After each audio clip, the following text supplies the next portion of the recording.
जो अभी दो तरह की बातें आई हैं, देखिए वो जी उमाकांत जी ने बहुत बारीकी से आयोग के बारे में बताया।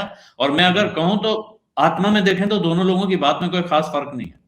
दोनों लोगों का नहीं। मानना है कि बहुत बुनियादी सुधार की आवश्यकता है। देखिए लेकिन चुनाव जो सुधार। मामला जहां पहुंचा है सुप्रीम कोर्ट में आज की तारीख में, वहां आपको लगता है कि ये उस बुनियादी सुधार की तरफ बढ़ रहा है, या ये फिर नए सवाल खड़े होंगे, नए तरीके के सवाल, और उसके बाद ये मामला कहीं जिसको कहते हैं लॉजिकल कंक्लूजन तक पहुंचना मुश्किल दिख रहा है।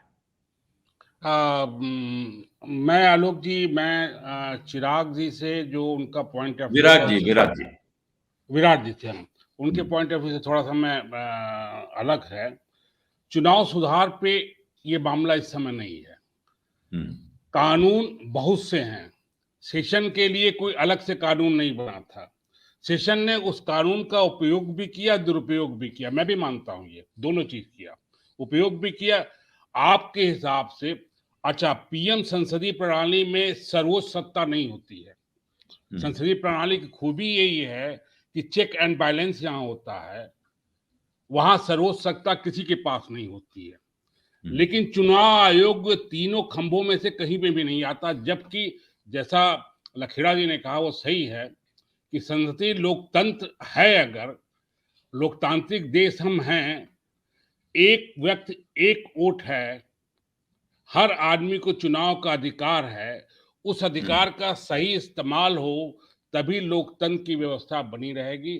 और वो कंडक्ट कौन करता है? अब मैं आपको गुप्ता जी कुछ उदाहरण देता हूं। इससे क्या मतलब है कानून, चुनाव सुधार का या कानून का, कि हिमाचल का इलेक्शन डिक्लेयर होता है, मैं ताजा बात कर रहा हूं, और गुजरात का 1 महीना बाद डिक्लेयर होता है, और रिजल्ट दोनों का एक साथ आएगा। पहले ये बहाना लिया जाता था कि साहब, सैनिक सैनिक बल पहुंचाने के लिए, व्यवस्था करने के लिए, एक कोने, देश के एक कोने से दूसरे कोने, इसलिए 8 चरण 7 चरण चरण में चुनाव होते थे।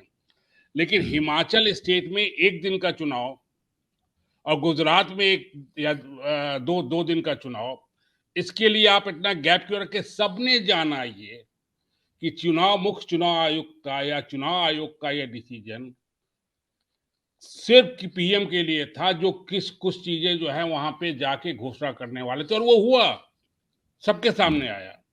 आप ये बताइए, इसमें चुनाव सुधार की क्या आवश्यकता है कि बंगाल में, वेस्ट बंगाल का इलेक्शन जो पिछले साल हुआ, 8 चरण में हुआ, हम्म, 1 महीने में हुआ, 292 सीट केवल थी।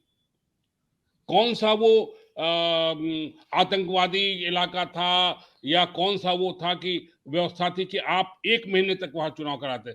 इसलिए कि किसी को अपनी पूरी फोर्स, पर्टिकुलर आदमी हर जगह पहुंच पाए, कोने कोने पे बंगाल के।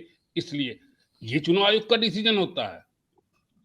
अरुण गोयल का अपॉइंटमेंट कैसे हुआ, जिसको लेके कंट्रोवर्सी हो रही है?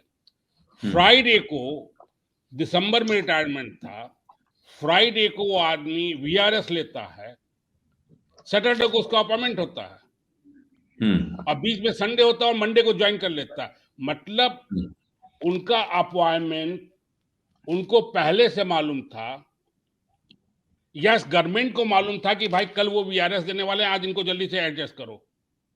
ये मजाक है, हम्म, ये व्यक्तिवाद नहीं है। ये जो भी हमारे पास जो भी कानून है या जो है, उनका मजाक है। जो भी व्यवस्था हमारी शासन व्यवस्था है, लोकतांत्रिक हम्म, व्यवस्था है, जो भी कॉन्स्टिट्यूशन के तहत जो अधिकार दिए गए हैं, उनका माखौल है। हम्म, इसलिए सुप्रीम कोर्ट डायरेक्ट नहीं कह सकता था। 3 चीजें उसने बहुत महत्वपूर्ण की कही। हम्म, चुनाव आयोग स्वतंत्र निकाय होना चाहिए, सीधे प्रहार है कि आप स्वतंत्र निकाय की तरह काम नहीं कर रहे हैं। मजबूत चरित्र वाला आदमी चाहिए, सीधे है कि आप लोग मजबूत चरित्र के आदमी नहीं है।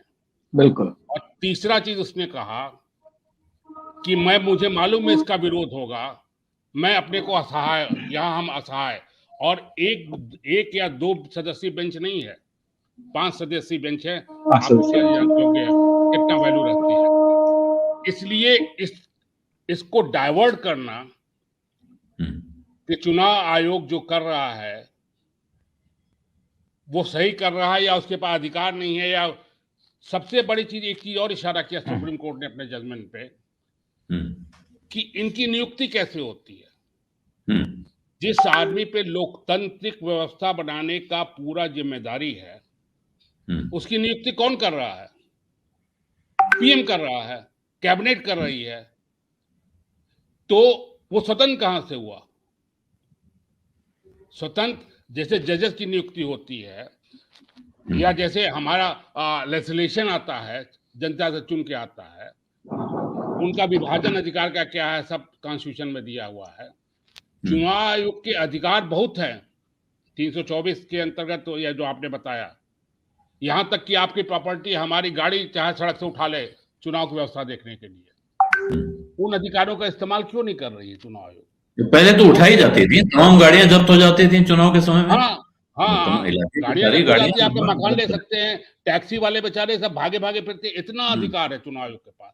लोग लेकिन अपनी वो गाड़ी अधिकार छुपा कहाँ के है? रखते थे चुनाव के समय में हाँ, लेकिन वो कि अधिकार सरकार कहाँ है लेती रहेगी। इस्तेमाल? वो अधिकार ये इस्तेमाल कर रहे हैं कि हिमाचल में एक दिन का आज है और 1 महीने बाद गुजरात में चुनाव है, दोनों का रिजल्ट एक साथ है। ये कौन सा अधिकार? ये अरुण जो गोयल बातें प्रदीप जी आप उठा रहे हैं, बहुत बुनियादी बात है। सत्य हिंदी का ऐप डाउनलोड करें गूगल प्ले स्टोर पर।